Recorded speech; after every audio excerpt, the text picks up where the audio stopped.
Praise the Lord! Purihin ang ating mahal na Panginoon. Salamat sa ating dakilang Diyos, maminaman sa mga magandang feedback sa ating pong nalapit na krusada sa dako po ng San Mariano, Isabela, mga minamahal. Patuloy po na naranasan ng ating mga minamahal mga prayer warriors, yung pong kanda pong pagpasok sa mga liblib na lugar na talagang sabi nga po nila, narating na nila yung dead end. Wala nang madaanan. Kung hindi ilog, mga minamahal, paket na po ng bundok. Tao na lang ang makakadaan, mga minamahal. So, ganyan po ang kanilang experience, mga minamahal. Kung hindi po ako nagkakamali, ang San Mariano ay composed of 36 barangay, mga minamahal. So, napakalawak. Pero dahil nga po sa may ilog, yung ibang mga lugar mahirap na puntahan. Kaya, yung po mga rebelde, yung mga NPA, mga minamahal, malaya po sila na talagang pag-alagala sa lugar na yan dahil nga sa mahirap puntahan. At mga minamahal, yung transportation ay mahirapan na po yung mga sundalo kapag lulusok doon sa lugar na kinaroroonan nila. Pero salamat sa ating dakilang Diyos, simula nung nagkaroon tayo ng Bible study doon, mga minamahal, nakita natin po yung improvement. Yung pong tulay, mga minamahal, na siguro mas mataas yun at mas mahaba, mga minamahal, sa kagaya ng tulay sa Rizal. Na talagang yan po ay standard na tulay na, mga minamahal. Dati-dati yung tulay doon, one way lang. One way, mga minamahal. Isa-isa lang ang dumadaan. Mag-aantay yung isa doon sa kabila. Tapos, kapag nakatawid yung isa, ay kabila naman, mga minamahal. Pero ngayon, mga minamahal, talagang napakalaking tulay na po yung ginagawa po nila doon. Palakpakan natin ang ating pobre na mga minamahal. So, tama talaga yung sabi ng Biblia, na kung saan yung pong dinadala yung salita ng mahal na Panginoon, kagaya ng panahon ng mga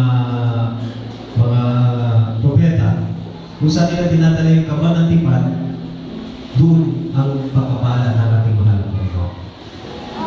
Nung nakapagbukas tayo ng Bible study doon, mga minamahal, ay talaga naman nandiyan na po yung pagpapala sa kanda po lugar doon sa San Mariano, mga minamahal. Ang ating bilang Brother Efren, mga minamahal, ay nakasama din po namin sa ating pong radio program. Sabi nga po nila doon, kahit araw-arawin po yung radio program, libre hanggang crusade. Dahil mga minamahal, yung testimony natin, yung ating pong patotoo, yung pangangaral, kakaiba, mga minamahal, sa naririnig nila araw-araw. So, yung patotoo ng ating bilang Brother Efren, mga minamahal, umalingaw na po yun sa buong San Mariano, ay napakalakas ng radio station doon. DWGG, Galang FM. FM po yung radio station natin doon, mga minamahal. Armed Forces Radio. So pinagpala po tayo, na sabi nga po ng ating vlog Sister Jane, nung nag-monitor siya, nandun siya sa sasakyan. Habang nakikinig siya, nung pagdating po kasi namin, nagbabasketball yung mga sundalo. Nagbabasketball po sila. Hindi pa nag-start yung radio program. Nung nag-start na yung radio program, mga minamahal, bigla silang nawala. Na-stop yung pagbabasketball nila. Tapos nagulat ang ating class na gym, naputol yung radio program natin, nawala sa ere. Yun pala nag-brown out. Doon niya rin napansin, mga minamahal, na yung pala mga sundalo, talagang nakatutok sila sa radio program natin. Bakit, mga minamahal, nung nag-brown out, hindi naman alam natin last year na nag-brown out. Ang alam niya na naputol lang, nawala lang sa ere.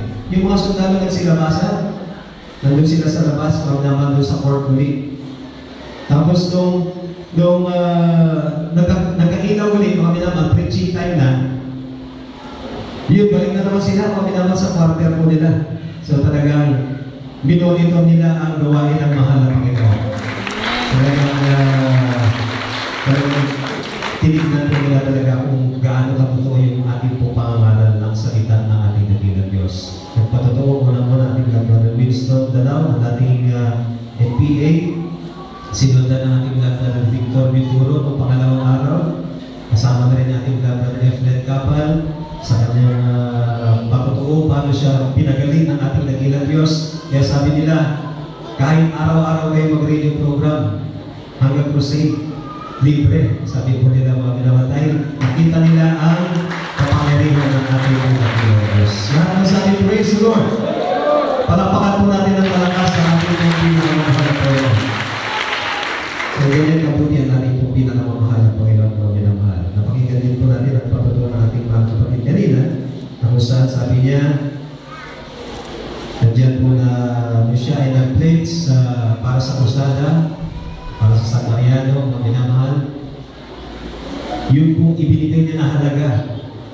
Simula nang ibinigay niya yung mga minamahal, hindi niya inaasahan na ibabalik yun ng mahal na Panginoon sobra-sobra pa doon sa halaga na ibinigay niya para sa krusada. Amen. Ganun po magpala ang ating pong pinakamamahal na Panginoon.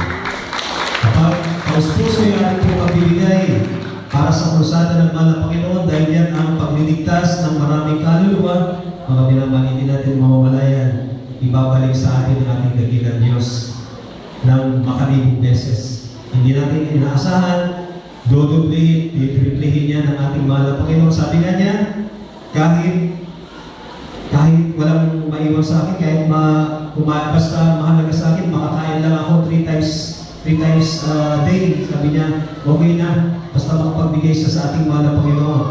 Pero mga minamahal, ang ating mahal na Panginoon nalugod sa Kanya.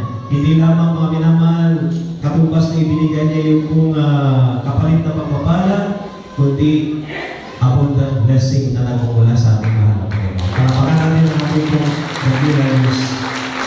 Yan ang nais ng ating mahal na Panginoon o dinamahal. Dahil sa ating paglilingkod, ang ating pong buhay o dinamahal sa sanglibutan ito, hindi po natin hawak. Sabi ng Biblia,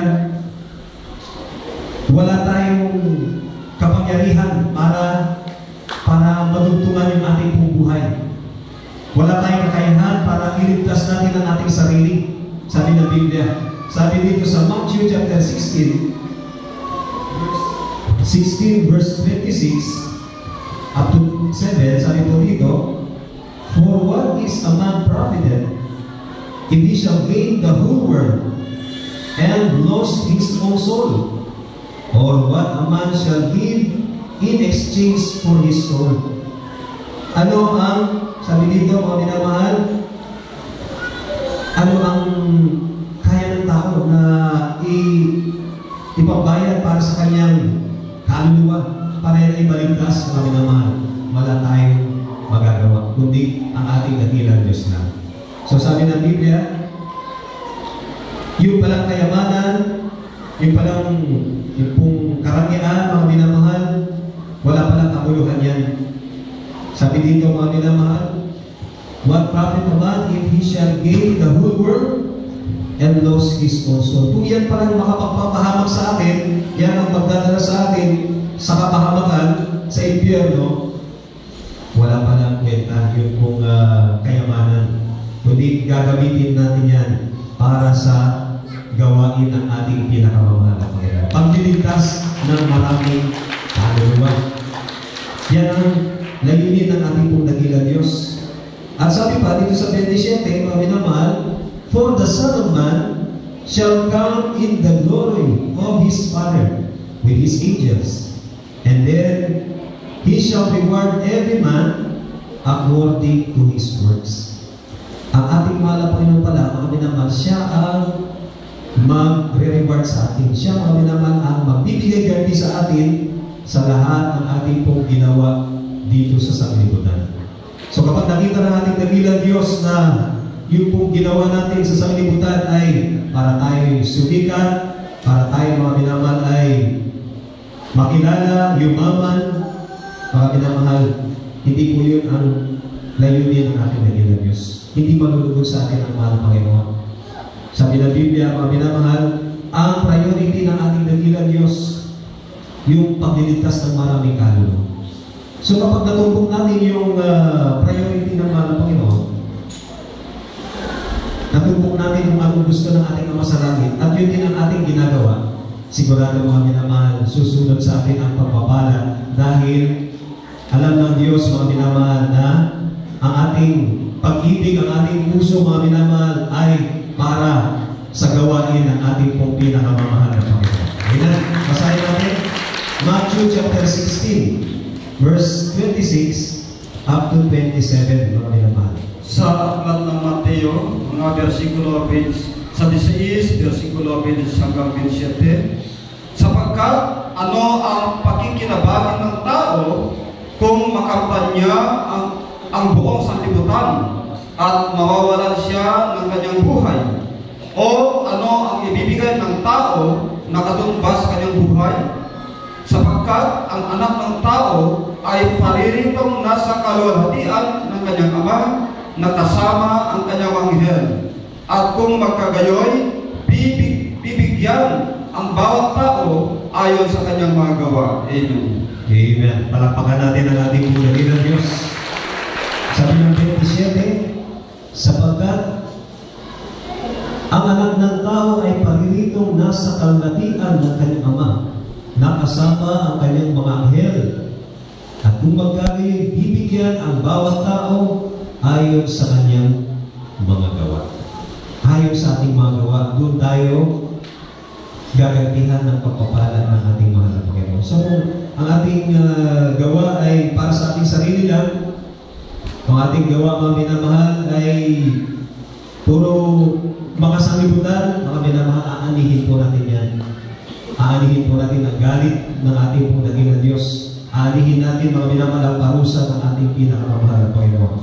Pero, kagaya sabi ko nga, kung ang ating pong priority, yun po yung ginawa natin, mga minamahal, itinanim natin, ay yung kagaya ng kagustuhan ng ating Ama sa langit, ang pagliligtas ng kaluluwa, mga minamahal, sigurado, nandyan po yung suporta, gabay ng ating pinakamamahal na Panginoon. Kagaya ng ating mahal evangelista, ating mahal na pastor, mga minamahal, dahil sa pag-ibig niya sa 21 si Father hostages, hindi lamang din sa mga hostages, kundi maging din sa mga bandidong mga pusaya, mga talagang mga rebelde na pusaya, mga minamahal. Dahil sa pag-ibig niya sa kanilang kaluluwa na sila ay maligtas din, talagang hindi niya ipinagkait ang kanyang pong buong lakas sa pag-aayuno, sa kanyang pangangaral ng Ebanghelyo. Talagang pinasok yung kuta ng kapusaya para ipangaral ng Ebanghelyo, mga minamahal. Hindi mga minamahal inisip ng ating minamahal ginagalang pag-ilista ng Israel Almeda kung yan ba mga minamahal ay malulusutan nila. Basta inisip niya mga minamahal, ginawa niya yung tungkulin niya para sa ating mahal na Panginoon sa pagliligtas ng mga kaluluwa. Amen. Ginawa niya yung tungkulin niya mga minamahal. At nung nagawa niya ang tungkulin niya, sa pangalan ng salita ng mahal na Panginoon, doon naman kumilos ang kapangyarihan ng ating dakilang Diyos. Hindi sila pinabayaan ng mahal na Panginoon, kundi sinamahan sila, mga God prayer warriors, ating mga pastor, sinamahan sila ng mga anghel ng mahal na Panginoon para hindi sila mapahamak sa pagkakataon na yun. Palapakan natin ang ating pong pinakamamahal na Panginoon. So, makita po natin mga minamahal ang kaibahan ng paglilingkod natin. Nandiyan mga minamahal yung pong pangalawa na lang yung sarili natin. Yung iba mga minamahal nagsakripisyo sa pag-aayuno, kahit may mga trabaho, kahit yung iba mga minamahal nag-aaral, mga estudyante, sinakripisyo nila pag-aayuno para sa kaligtasan ng maraming kaluluwa. So sabi nga ng Biblia, kung ano yung dinalim natin, aanihin natin. Nagtanim tayo ng sakripisyo, mga minamahal, aanihin natin pagpapala na nagmumula sa ating dakilang Diyos. Ayan. Ayan ang ganti o pagpapala sa atin ng ating pong pinakamamahal na Panginoon. Dahil sabi nga ng Biblia, ayaw ng mahal na Panginoon na mapahamak yung ating mga kababayan. Kung paano mga minamahal yung pagmamalasakit ng ating mga pastor sa mga kaluluwa, sabi nga niya, kung pwede lang bayaran yung mga tao para sila ay lumapit at maglingkod sa mahal na Panginoon, kung ibuhon sa kanila ang pera para lumapit, maglingkod sa ating dakilang Diyos, gagawin niya. Pero, hindi pala sa pamagitan ng mga pinamahal. Sa pamagitan ng paghipon ng mahal na Panginoon. Kapag may pangalan ang Ebanghelyo ng ating dakilang Diyos, yung salita ng ating mahal na Panginoon, sila'y tumalima, mga pinamahal, pagpapala ang darating sa kanila. Pero kapag sila ay hindi tumalima sa kalooban ng ating dakilang Diyos, nakakatakot. Sabi ng Biblia, darating po yung galit ng ating mahal na Panginoon. So tayo, kami naman, ang ating pong pinaka tungkulin ay parang bantay sa kaligtasan ng ating mga kababayan. Tayo, kami naman ang iniligtas ng mahal na Panginoon, binigyan tayo ng kagalingan, kalutasan sa ating mga problema, mga himala, naranasan natin, mga binamahal. So, sino ang gagamitin ng mahal na Panginoon? Tayo na unang nakakilala sa mahal na Panginoon. At sabi ng Biblia, mahirap pala ang tungkulin ng isang bantay na kung saan ang binamahal nakasulat niya sa Ezekiel Kapitulo 33, versikulo 2 hanggang 9, na kung saan mga binamahal, kapag hindi pala tayo mga binamahal naging alerto, yan ay isa rin mga binamahal sa ikapapahamak natin. Pero once na tayo mga binamahal ay hindi nagpabaya sa ating tungkulin, mga binamahal, nandyan ang pagpapala ng ating pong dakilang Diyos sa buhay. Ating pong buksan, ating pong basahin mo yan sa Ezekiel Kapitulo 33, versikulo 2 hanggang 9. Basahin natin. Ezekiel chapter 33, verse 2 to 9. Ito po sa Ezekiel Kapitulo 33, versikulo 2 hanggang 9. Nasabi po rito, Anak ng tao, salitan mo sa mga anak ng iyong bayan at sabihin mo sa kanila, pagka aking dinala ang kabak sa lupain ko ang bayan, ang lupain ay kumuha ng isang lalaki sa gitna nila at ilagay na pinakabantay nila. Kung pagkakita niya ng tabak na dumarating sa lupain, kanyang hipan ang pakakar at mabigay alam sa bayan. Sino man nang makarinig ng tunog ng pakakar at hindi pinansin kung ang tabak ay dumating at dalhin siya, ang kanyang dugo ay ipapasa sa kanyang sariling ulo. Narinig niya ang tunog ng pakakar at hindi pinansin, ang kanyang dugo ay sasakan niya. Sapagkat kung siya ay pumansin ay kanyang nailigtas sana ang kanyang buhay. Ngunit kung makita ng bantay na dumarating ang tabak at hindi umihip ng pakaka, at ang bayan ay hindi napagbigyang alam, at ang tabak ay dumating at maghiwalay ng sinuman mula sa gitna nila, siya'y nahiwalay sa kanyang kasamaan. Ngunit ang kanyang dugo ay sisiyatin ko sa kamay ng bantay.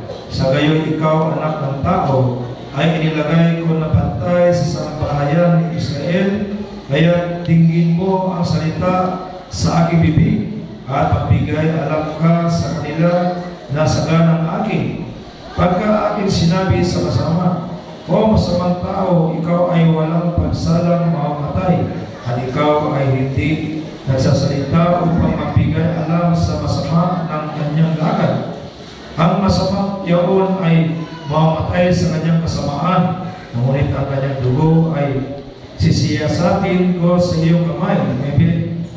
Gayon may kung iyong bigyang alam ang masama ng kanyang lakad upang humiwalay, ay hindi niya hiwalayan ang kanyang lakad, mamamatay siya sa kanyang kasamaan, ngunit iniligtas mo ang iyong kaluluwa. Amen. Amen. Palapakan natin ang ating pong dakilang Diyos. Sa ating pong nabasa, mga minamahal, sabi ng Biblia, inihalin tulad tayo sa isang bantay na kung saan, mga minamahal, yung bantay na may hawak na pakatan o trompeta, kapag dumating yung kaaway at lulusog, mga minamahal, doon sa bansang Israel, kapag lulusog at hindi nagpatunog ng trumpeta yung pong bantay at nakalusog yung mga kaaway at may napahamak, kapag hindi siya nagpatunog ng yung kanyang trumpeta, nakalusog ang kaaway, mga minamahal, sisingilin dun sa bantay yung pong dugo ng mga napahamak, mga minamahal. Pero kapag lumusog, mga minamahal, ang kaaway at nagpatunog yung bantay ng kanyang trumpeta at hindi pinansin ng mga sambahayan ni Israel, mga minamahal, yung pong tunog ng trumpeta, mga minamahal, in-ignore nila yung pong warning na yun, mga minamahal. Pag sila ay napahamak, napuksa, mga minamahal, hindi na sisingilin doon sa bantay yung pong kanilang dugo. Dahil binarningan sila, pero hindi sila nakinig. Amen. Palakpakan natin ang ating pong pinakamamahal na Panginoon. Ganun din sa ating pong kapanahunan, mga minamahal. Tayo nagpupulsada, tayo mga minamahal, nagtataos ng banal na gawain sa mga outdoor na lugar para ipangaral ng Ebanghelyo. Kumbaga para tayong nagpapatunog ng trompeta. Ipinapaalam natin sa mga kababayan natin na sila ay kinakailangan lumapit, maglingkod sa Diyos para magkaroon sila ng kagalingan, kaligtasan. Pero kung hindi sila mga naman nagpaunlak doon sa paanyaya ng mahal ng Panginoon, hindi na natin kasalanan, mga minamahal. Dahil nandun na dinala na natin yung pong salita ng Diyos sa lugar nila. Pero hindi nila pinakinggan. Pag sila, mga minamahal, ay hindi nakinig, dumating ang kaligtasan sa mga nakinig, mga minamahal. Yung mga hindi nakinig, ang darating po sa kanila, kapahamakan o ang galit ng ating pinakamamahal na Panginoon. Amen. Ganun, mga minamahal. So, napakahalaga na tayo ay makiisa. Kapag tayo, mga minamahal, ay may mga krusada, meron tayong mga gawain para pagliligtas ng kaluluwa, mga minamahal, makiisa po tayo, mga minamahal, dahil yan ay isa po sa paraan na ina-announce natin ang kaligtasan. Welcome lahat na lalapit at maglilingkod sa ating pinakamamahal na Panginoon. Bukas ang kaharian ng mahal na Panginoon. Hindi pa sarado. So welcome lahat, mga minamahal. Sa kanila, mga minamahal, masasarahan yan, mga minamahal, yung kaligtasan kapag ni-rapture niya yung church, mga minamahal. Kapag dumating ng mahal na Panginoon at dinala na yung mga banal sa kaharian niya, mga minamahal, doon sa buhay na manahanggan, wala na, huli na lahat, mga minamahal. Pero habang may panahon pa, may pagkakataon pa para ipangaral ng Ebanghelyo, magdala ng mga kaluluwa sa kanyang paanan, gawin natin yun, mga minamahal. Dahil sabi ng Biblia, dito sa talatang 8, o dito sa talatang 7, sa gayon, ikaw, anak ng tao, inilagay ko na bantay sa sambahayan ng Israel. Kaya tingin mo ang salita sa aking bibig at magbigay alam ka sa kanila sa ganang akin.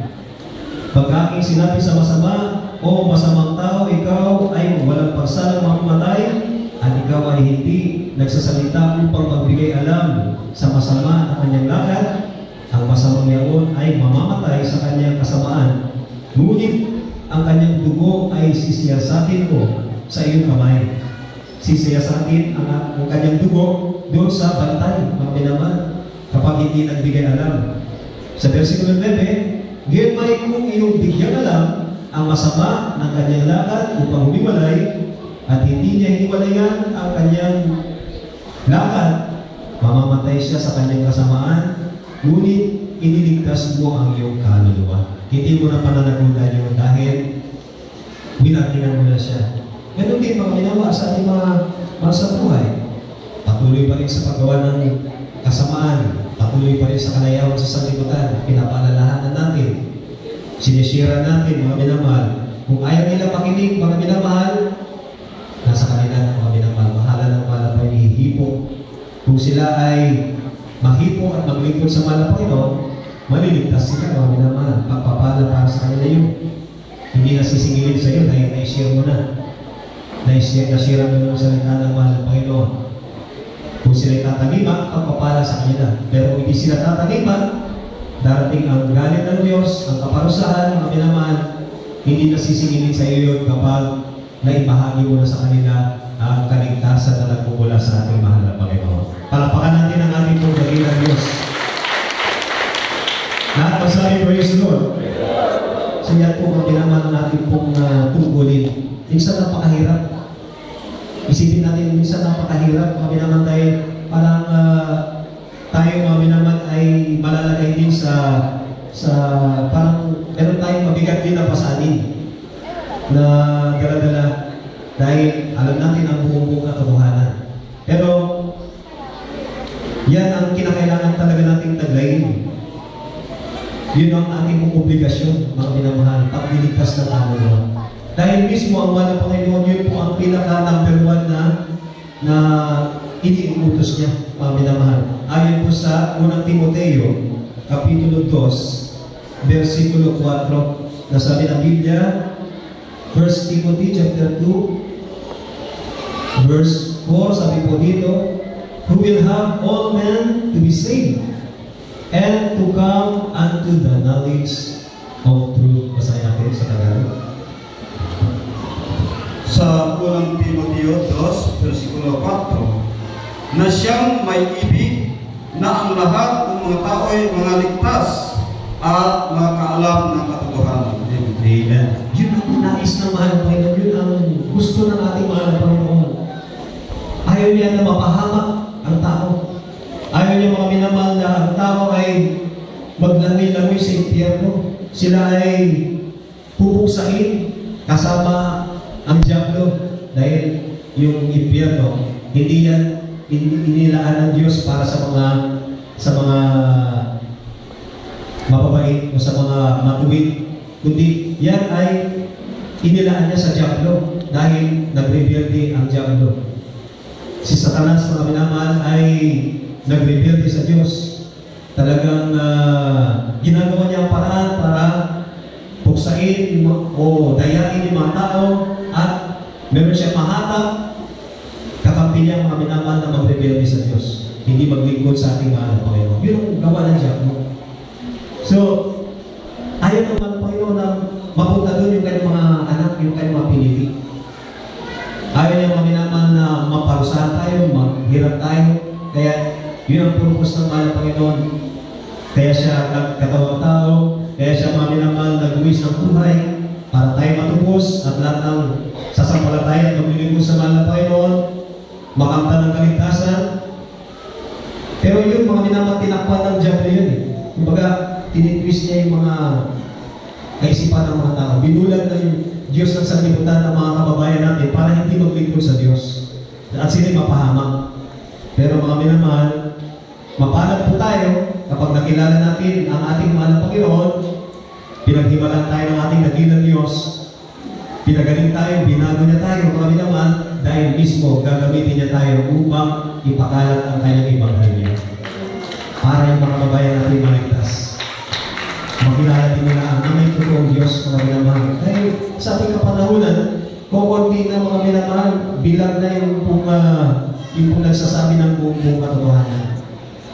Meron ng mga sekta, meron mga fellowship na sila'y nangangaral din ng salita ng mahal na Panginoon, kaligtasan din ang kanilang tinutukoy, ang kanilang pong ipinapangaral, pero sa kanilang pangaral, walang kalakip na kapangyarihan. E sabi ng Biblia, mga minamahal, kalakip ng salita ng mahal na Panginoon, hindi lamang basta salita, kundi sa pangaral ng ebanghelyo ng mahal na Panginoon, lumalakip ang kapangyarihan. Amen. Ano po yung kapangyarihan na yun? Na kapag ipinangaral natin ang ebanghelyo ng mahal na Panginoon, ilihas mo yung may sakit, ang may sakit gagaling. Ang may karamdaman, bedridden, yan ay ibabangon ng mahal na Panginoon. Yung mga masamang buhay, babaguhin ang ating dakilang Diyos. So, makita natin may kapangyarihan. Yan ang tanda na nasa buong katotohanan ang gawain ng ating pong pinakamamahal na Panginoon. Kalapakan natin ang ating pong dakilang Diyos. At basta may praise Lord. Kaya minamahal, hindi sayang ang ating pong pagkakilala sa ating mahal na Panginoon. Kung meron tayong kakayahan, meron tayong gift mula sa mana pa, yung mga talento natin, mga minamahal, gamitin natin yan para sa ating mana Panginoon. Dahil sabi nga ng ating nabasa kanina, lahat ng ating gawa, yan mga minamahal ay recorded sa harapan ng mana Panginoon. Kung ano yung ginawa natin, ano yung itinanim natin, nagtanim tayo mga minamahal ng sama ng loob sa ating kapwa, aalihin natin. Galit na nagmumula sa ating mahal na Panginoon. Sabi ng Biblia, nagtanim ka na sa mahal ng loob sa kapwa, nagiging martyrer ka na sa harapan ng ating mahal na Panginoon. So, mamamatay tao ka na sa harapan natin ng Diyos. Kung yun ang itinanim mo, galit, pugod, kabaligtaran sa nais ng mahal na Panginoon, na sabi ng mahal na Panginoon, ibigin mo ang iyong kapwa, gaya ng iyong sarili. So, kapag mahal natin ang ating sarili, ganun din yung pag-ibig natin sa ating kapwa, sabi ng ating mahal na Panginoon. Patunay na iniibig natin ang ating dakilang Diyos na buhay. Amen. Palapakan natin ang ating mahal na Panginoon. Nakapagsabi ng Diyos Lord.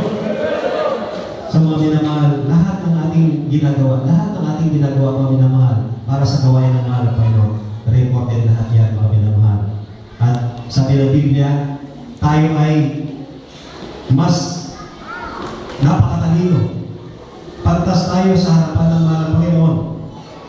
Kahit mga minamahal, meron tayong mga kakilala, mga talagang mataas ang pinag-aralan, talagang kilalang mga tao, talagang kung sa kalagayan niya, titingalain mo dahil sa kanyang katalinuhan. Pero sabi ng Biblia, mas matalino tayo, mas pantas tayo sa harapan ng mahal na Panginoon kapag ang ating ginagawa ay yung kung ibig ng Diyos. Kung yung priority natin ay yung kung gusto ng mahal na Panginoon yung pagliligtas ng kaluluwa. Sabi ng Kawikaan 11, versikulo 30, mga minamahal. Proverbs chapter 11, verse 30. Basahin natin. Ito po sa mga Kawikaan, kapitulo 11, versikulo 30, sabi dito, ang bunga ng matuwid ay punong kahoy ng buhay, at siyang pantas ay umikayat ng mga kaluluwa. Amen. Amen. Palakpakan natin ang ating pumpilang kamamahan ng Panginoon. Sabi ng ating nabasa, the fruit of the righteous is a tree of life, and he that winneth souls is wise.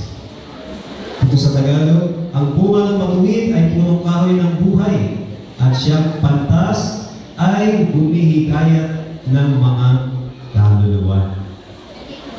Pantas pala tayo, mga minamahal. Matalino tayo sa harapan ng ating mahal na Panginoon kapag tayo, mga minamahal, ay nagbubungang mga anak ng ating dakilang Diyos. Nagbubungang Kristiyano. Sa amin, mga minamahal, na tayong kakisuran, sa amin, mga minamahal, na tayo ay usigin dahil alam mo ba, Kristiyano yan, bakit hindi pa binago? Kaya maraming natitisod, mga minamahal, dahil ini-expect nila, mga minamahal, Kristiyano ka na, ikaw ay naglilingkod sa Diyos, mga minamahal, ini-expect nila yung ilalakad ko, mga minamahal, ay pagpapala sa kanila, pagpapala sa kanilang paningin, at ikaw-revive ng kanilang kaligtasan. Pero mga minamahal, kapag nakatisod pala tayo ng kaluluwa, mga minamahal, sabi ng Biblia, hindi tayo wise. Hindi tayo, mga minamahal, ay mangmang sa harapan ng mga Panginoon. Dahil sayang yung kaluluwa na nawala dahil natisod sa atin. Pero mga minamahal, sabi ng Biblia, kapag nagbubunga tayo ng kaluluwa at nag-aakay tayo, mga minamahal, sa kanyang gawain ng maraming kaluluwa, pantas tayo sa harapan ng ating dakilang Diyos na buhay. Lahat magsabi, praise the Lord. At pagpapala ang aanihin natin. Aanihin natin ang masaganang biya at pagpapala. Pagdating ng ating mahal na Panginoon, sabi ng mahal na Panginoon, dito sa Revelation chapter 22, last verse, mga minamahal, Apokalipsis 22, talata 12. Basahin natin sa Tagalog. Sa Apokalipsis 22, versikulo 12, narito, ako'y madaling pumaparito, at ang aking gantimpala ay nasa akin, upang bigyan ng kagantihan ang bawat isa ayon sa kanyang gawa. Amen. Amen. Sabi ng 12, And behold, I come quickly, and my reward is with me, to give every man according as his work shall be. Nakaready na yung reward sa atin ng ating mahal na Panginoon. Prepare na ng mahal na Panginoon yung regalo niya sa atin, yung reward niya sa atin, mga minamahal, sa kanyang pagparito. Sabi niya, narito, ako'y madaling pumaparito, at ang aking gantimpala ay nasa akin, upang bigyan ng kagantihan ang bawat isa ayon sa kanyang gawa. Palapakan natin ang ating pupil ng mahal na Panginoon. Siguro tayo malakas sa praise the Lord. Yan ang naman ang inaasam-asam natin sa pagbabalik ng ating mahal na Panginoon. Kung natin isipin mga minamahal na marami na tayong nagawa para sa Kanya, ang isipin natin, wala pa tayong nagagawa. Para patuloy ang ating paggawa para sa ating pinakamamahal na Panginoon. Dahil nakikita natin yung pangako ng mahal na Panginoon. Recorded lahat yan sa harapan ng ating mahal na Panginoon. Kung ano yung itinanim natin, yun din yung aanihin natin. Kapag itinanim natin ay ang pangangaral ng salita ng Diyos, ibaghilyo ng mahal na Panginoon, aani tayo ng maraming kaluluwa, aani tayo mga minamahal ng maraming mananampalataya. Sabi nga ng Biblia, isang kaluluwa lang ay lapit natin, libo-libong mga anghel na nakakatuwaan sa langit. Lalo ng ating Ama sa langit, mga minamahal, yun ang sabi ng Biblia, ibig niya, magligtas ng kaluluwa, mga minamahal, lalo matutuwa sa atin ang ating dakilang Diyos. At pagbalik niya, nakaready na yung regalo niya sa bawat isa sa atin. Tayo mga minamahal, yung bawat sa ating dakilang Diyos.